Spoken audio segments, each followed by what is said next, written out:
Welcome back, everybody, to a new Pickled Dragon Unscripted. I'm Matt, and as always, we have the very talented Dracoya of Dracoya Minis.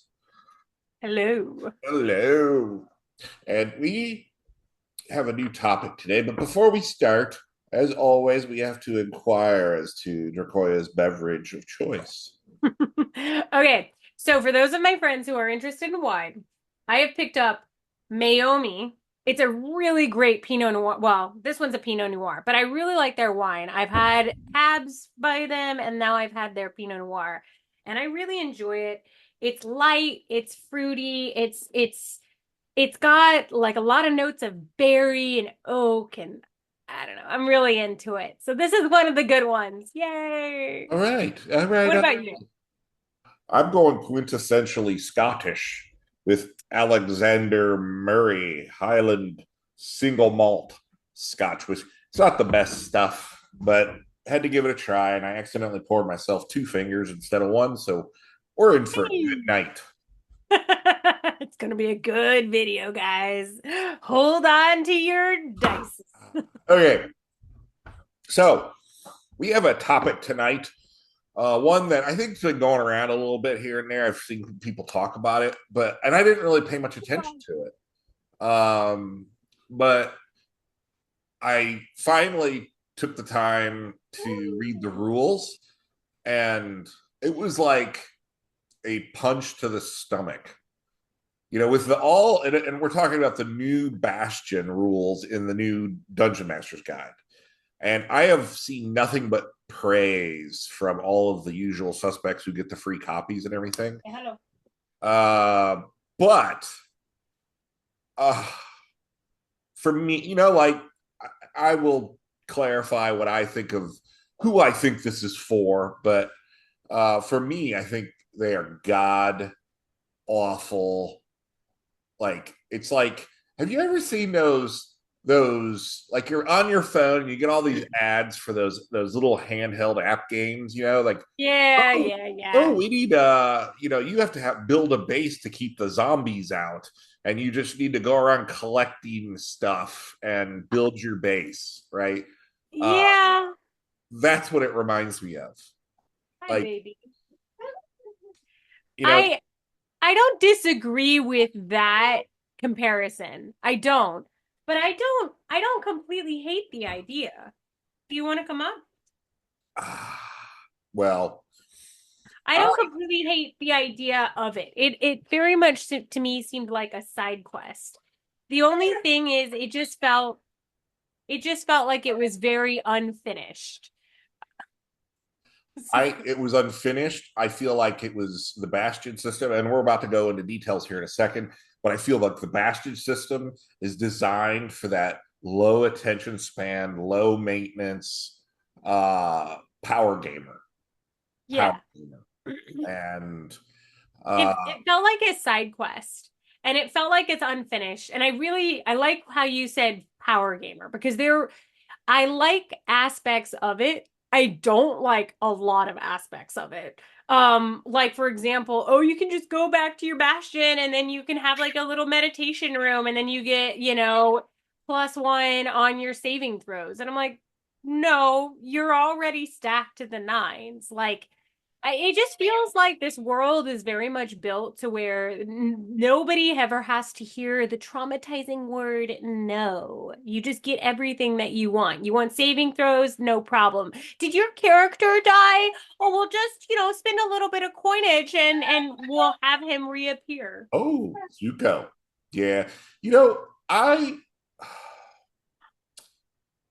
I think you hit the nail on the head, and that is, and we're going to have another video about this because it's something I've been thinking about tonight, and that is how, after analyzing some of the character class options and how they can fit together, uh, these the new 60 character classes are going to be very, very powerful. Uh, Yeah. and they claim that they're going to update the monsters in the monster manual, but the examples they've offered are oh, well, they can have this reaction to get a little bit of extra bonus to their armor class one time. You know, like when I compared the old versus new monsters, there was like virtually no difference. I think that the characters are going to just walk all over the monsters, and I think WotC thinks that's what they want to do. Like that's what their customer base wants is to be able Yeah, I to definitely just do. stomp a mud hole into the face of everything that they come across, including four. You know, but in any Yes. case, let's get into it. Um, Good call. and we'll take turns. Like both Jacoy and I took a look at this, and we didn't share our idea, like what we thought ahead of time. So this is going to be like us bouncing what we think back and forth here. But so I'm going to share this article where it kind of lays out the basics of Bastion. All right, Okay. so let's take a look at this PDF and see what WotC has in store for us. The Bastion system explained. So the Bastions are basically a stronghold that belongs to one or more characters of the campaign. They're available at 5th level. All right, cool. The immediate thing that I don't like is that they immediately describe it as a safe space for players because DMs really don't have any dominion over the Bastion. In other words, if you want a ravaging, horde of pig-faced orcs to go loot their Bastion, not allowed. Not allowed. Yeah, see, and I don't like that either. I will agree. That seems stupid. If you're allowed to retreat to this magical place, then the DM should make it a high stakes thing. Like, and on one hand, it makes sense. Hey, it makes sense for you to have a home that you can kind of go back to. Fine, but the DM should be allowed to come after it. It doesn't make sense that it's like this little safe space. I like the idea of having stakes. Yeah, and Wizards of the Coast, they say, hey, come up with a story reason why you have a Bastion. But if not, it's okay. Have the construction and sale of it take place in the character's off time or Well, background. I have one other question about like the Bastion in general. What I don't understand is how are you supposed to get back to it? Like you're adventurers and you're traveling the world and you're just supposed to use Galadriel's elven powers of teleportation to just get Well, there? we'll get there in a second. There seems to be ways to dive in and eliminate that issue.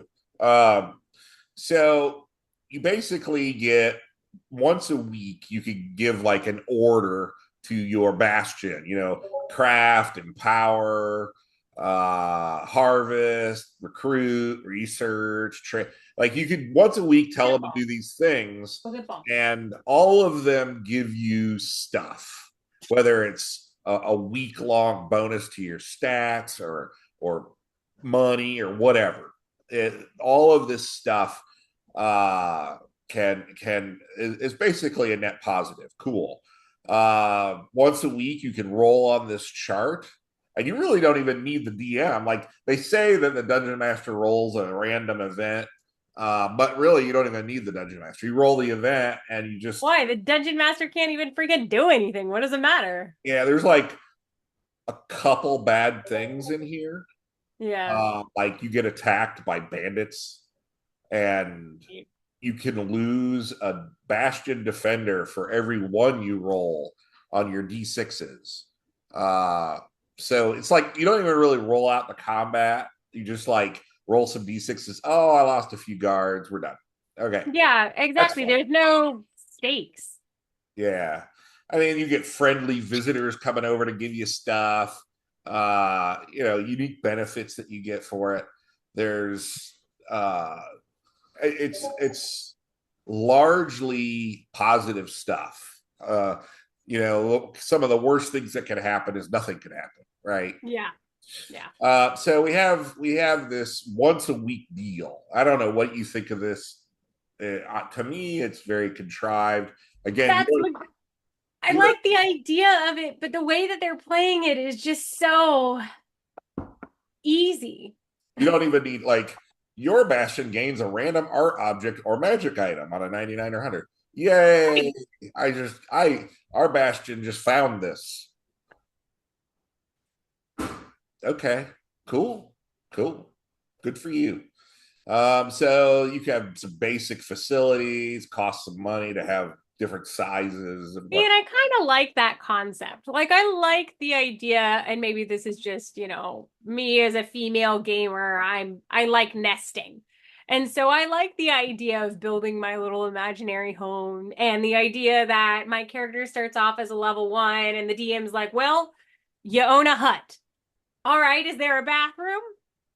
You I, have a I I'm bucket. totally down with the party or members of the party creating strongholds and whatnot. Yeah, This, on the other hand, it's again, to different. me feels like a phone app.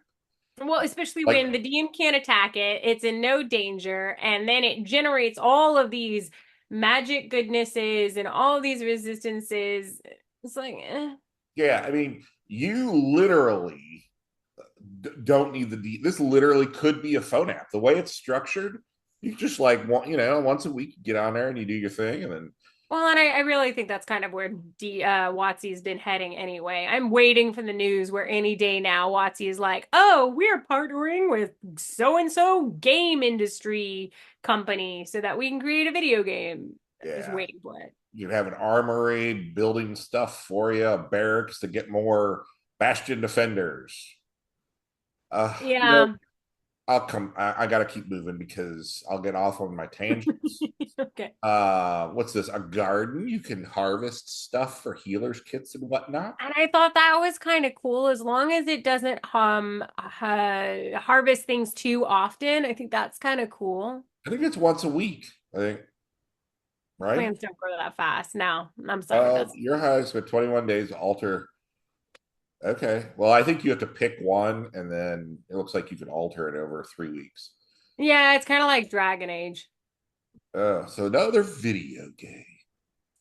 Library. I Really? had a player that always pronounced it library. Like this R right here was not there. Why? I don't know, Okay. but it was a library.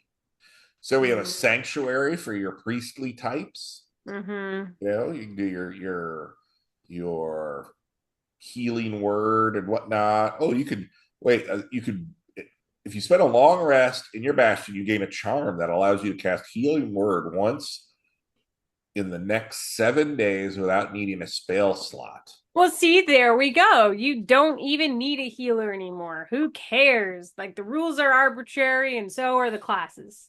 I wonder, does it require a cleric? Ability to use a holy symbol or druid. So you need one level of cleric. Okay. Or druid, whatever. We got a smithy for your horses Mm-hmm. and armory and whatnot. You can smithy can produce 31 kinds of magic item versus an arcane studies 108. So it's literally a magic item manufacturing plant that the DM has no right to meddle with. Yeah. Wow, I guess I blew past the arcane study and didn't really look at that. That's wow. Adamantine armor. You want your character to be immune to criticals? There you go. All right. There's no stakes. It doesn't matter. Storehouses. I think I would like to see something like this in a separate board game. I Yeah. like I said, this is all phone app worthy. Yeah, it's not D&D. I like the concept. I just don't see how it meshes in with what I know to be D&D. But I don't hate the concept separately. I don't like what they're doing here. It doesn't make any sense. Yeah, here we can make potions of all manner and type. So you don't even need to worry about going to the markets anymore or haggling. Who cares? For them. Yeah, you can do all kinds of stuff. Oh, there's the stable. There's stable. All right, so this was one I had marked the teleportation circle. So you could have a friendly wizard come work for you for 14 days. Uh, and basically teleport you around. And of course, the higher level you are, the higher level he'll be or she'll or whatever. and basically gives you the ability to teleport around. Like I said, Galadriel's magical abilities to teleport. Yeah. Called it. What I say, Matt? What I say? Yes. Uh, uh, you know, this Bastion has it all. Has it all. You can even have a theater for the bards in your party. Why would you even leave? Like, if an adventurer had all these things, why bother? Yeah. I mean, you're living the lap of luxury, a training area to get, and you spend, Oh, I saw this. This is another thing I really did not like. yeah. So you pick a type of trainer, spend a week there, or is it a day? When you take damage from an unarmed strike, I mean, like you could gain I two think of it the was a following skills, and they last a week. Tools expert, you gain a proficiency in a tool of your choice. You could gain unarmed strike, but again, you forget how to do it after a week. So again, the benefit lasts for 7 days. So unarmed strike, you learn how to box, and then you forget 7 days later. oh, So yes. that's good. So we got that going for us. Uh, yeah. So there's the ability to pick up skills, which it drives me crazy. I don't like that. Again, like all of this is outside. Like the players could just show up and be like, "Oh, by the way, I'm now expert boxer for the next 7 days." Or I I get this know. You can extra just thing. change your like proficiencies and classes and everything else every few days. What does it matter? Classes don't matter. We'll just do whatever we want, right, Suko? Yeah. Yeah, so you get if you have an archive. Now this is 13th level. I, Mechanically, it works the same as if you had cast the legend lore spell. All right, meditation chamber. This is one this you is just what I was talking about. yeah, you roll twice on your chart, and you gain advantage on two random saving throws for the next 7 days. Oh wow! So like Yeah. it's Talk about random. overpowered. It's random, but that's pretty strong. Like having an advantage on a saving throw, and Twice. yeah, of course, you know the author of this says you know improved wisdom, dexterity, and constitution saves. Yes, please. Like no thought to even balance of the game or what that does. It's a 13th level thing, but again, like all of these things add up along with what's already an overpowered class. You know, so observatory. I'm kind of zipping through these because a demi you can add at 17th level a demi plane within your bastion. Is there anything that this place can't do? No. Yes. Wow. Die. It can't die. That's what it can't do. You're right. You can't destroy it. Well, There we go. That's the only thing that this amazing Bastion can't do. yes. You could get a guild hall with all kinds of bonuses. Yeah. All right. The sanctum, a war room. So these are all fairly 17th level. They're all pretty powerful stuff. But losing a bastion, there are only three ways a bastion can be destroyed. You could choose to just give it up and move out. There's no real reason for that. If you issue no orders for a number of bastion turns 1 week equal to your character level. So if you're 12th level and you don't issue an order for 12 weeks, everyone abandons you. Okay. Or you draw the ruin card from the deck of many things. All right. So what are the odds of that? Okay. So uh I can't wait to hear stories about that one character or that one player that drew that card like at second level. It'll yes. make Yeah. me so happy. That's the only thing Well, that'll you have bring to me be fifth joy. level to have a bastion, but yeah. Okay, whatever. Fifth level. Lowest level you can Druid. be. So you know this all of this stuff. They're trying to basically streamline the establishment of a stronghold. Uh, and my experience, and maybe WotC thinks that this generation of players have no interest in developing a stronghold and managing all the ins and outs of it. And, but my experience is quite different. And granted, I've been playing a long time, but, you know, there were rules in first edition for quite extensive rules for in first edition for hirelings and building castles and how much that would cost, or building a stronghold, or digging out a dungeon, or and hiring spellcaster. Like all of these things were in that Dungeon Master's Guide. Come second edition, you had the castles splat book, which my group used extensively, and they were excited to do it. And in fact, I'm going to share a little something with you here. So I'm going to stop sharing that, and I'm going to show you. So I have all of my stuff going back to the early 80s, and I have stacks and stacks and stacks of maps and keys and descriptions. All of this work was done by my players. Uh, And these are the people who are not interested in strongholds, right? Right. Well, yeah.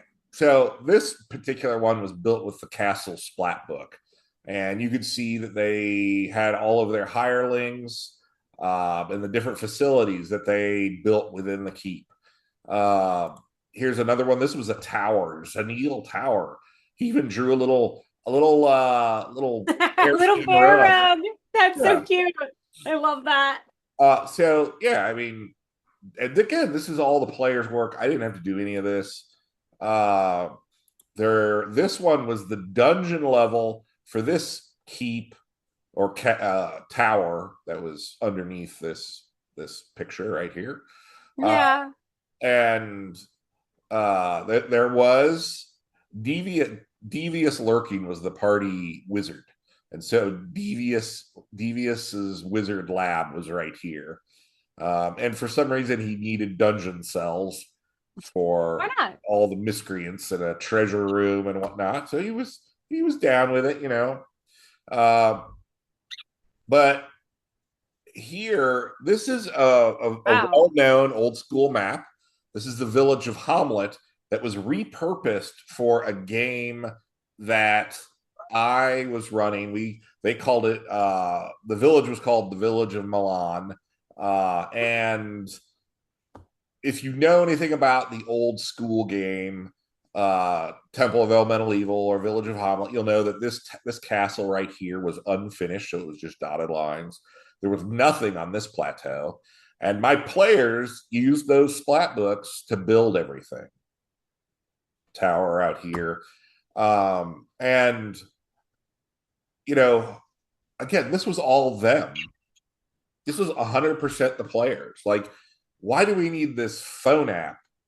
And again, maybe there are those of you watching this video and you're like, well, the Bastion system looks awesome. I'll be able to like stack bonuses and do all these awesome things.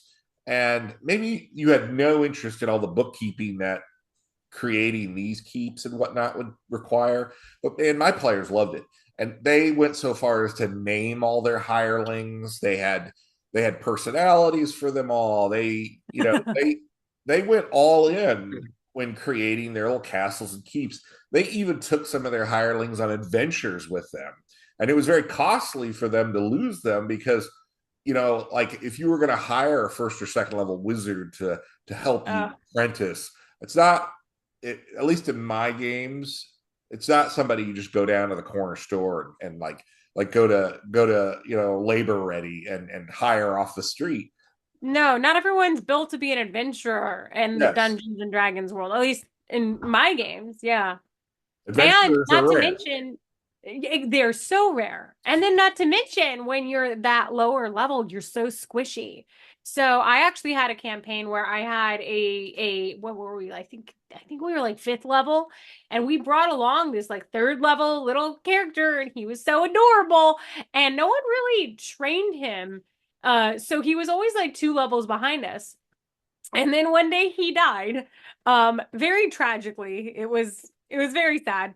And but that's when it occurred to us, like we didn't take care of this little fledgling we just happened to bring along with us. We were just like, oh, you want to be an adventurer? Yeah, sure, come on over. But no one took the time to train him or help him, so he was so squishy. You know, and it goes beyond that. This was all like second edition and before. When third edition rolled out, there was a company called WorldWorks Games that produced uh, papercraft tiles to build castles out of. Look at the And table on this side. I like that. Sorry. yes, but they produced tiles, like I said, where you could score and fold using card stock and build castles and terrain and whatnot, all out of paper. And my players and I went to the next level, and well, there's the castle again, but we built a castle out of paper. Blurry pictures again. So good. This is from like 2004, so it's like very well. Actually, before that, 2003 maybe. This is the height of photography in the early It 2000s. is. It is now. But it gets much more detailed. So like this Oh, draw. look, there's a little gate, guys. Yeah, it had a little fishing line, braided fishing line port. Oh, It would go up and it's down, you know. so cute. Uh, and there's the killing courtyard because Oh, I love this. and they put catapults and whatnot out there. Uh, It's oh, this looks like so much fun. It's kind of like chess, but fantasy style. yeah. Then you could start peeling back layers to see the rooms inside. Every room was furnished in the end and whatnot. There was a stable down in here, the well. There's the throne room they built, hallways and Wow. whatnot. And you see here, up here, the tower, you can even go up through the towers. The towers could peel away to different levels of the tower. So, I mean, maybe my group were just much more rabid than anyone else out there. But I definitely feel like with the Bastion system, they are creating something that my players would never use it. I don't think that if they did use it, it would only be for the buffs. They would do as little of the Bastion turns as necessary to avoid Yeah. to avoid having to do to avoid having to mess with like defenders and all that shit. They would just take what bonuses they could, and that's it. Whereas with this, they were like going up and buying little doll furniture desks, and like they went crazy. And This is how you know your players are really into the game you've created, guys. We start bringing back like doll furniture and miniatures. I mean, this is how I got into miniature painting. My DM got me really into D&D, and the next thing I know, I'm here with Matt and I have an art studio and it's taken over my entire life and I can't go back. so like yeah, but like this was created with the third edition Splat book, the Strongholds book, whatever it was called. I was going to dig out the books, then I looked at the piles and I said no.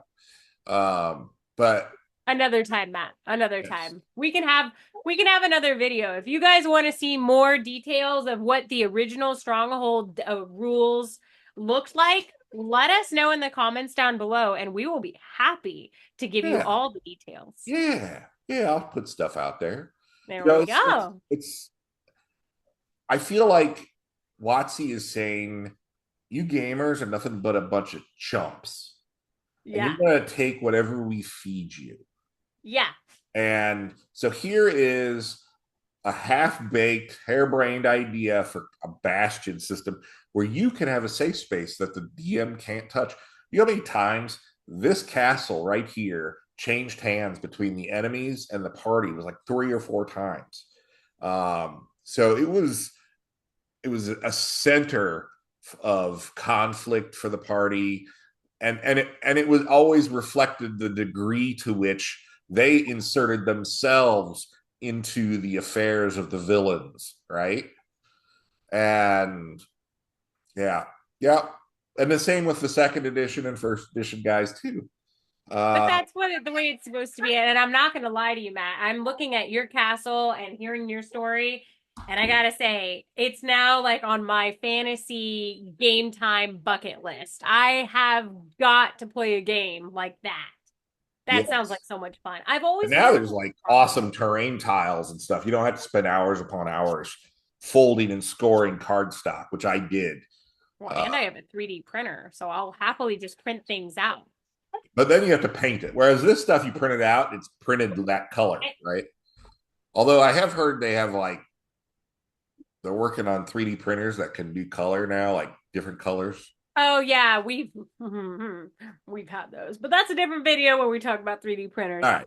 Anyway, so if you guys want to hear more about the other editions and the strongholds and hear more stories about this what we would do differently and what little bits we would take from previous editions, you let us know. Comment, like, subscribe, and as always, come back and have another round on us. Woohoo! I know.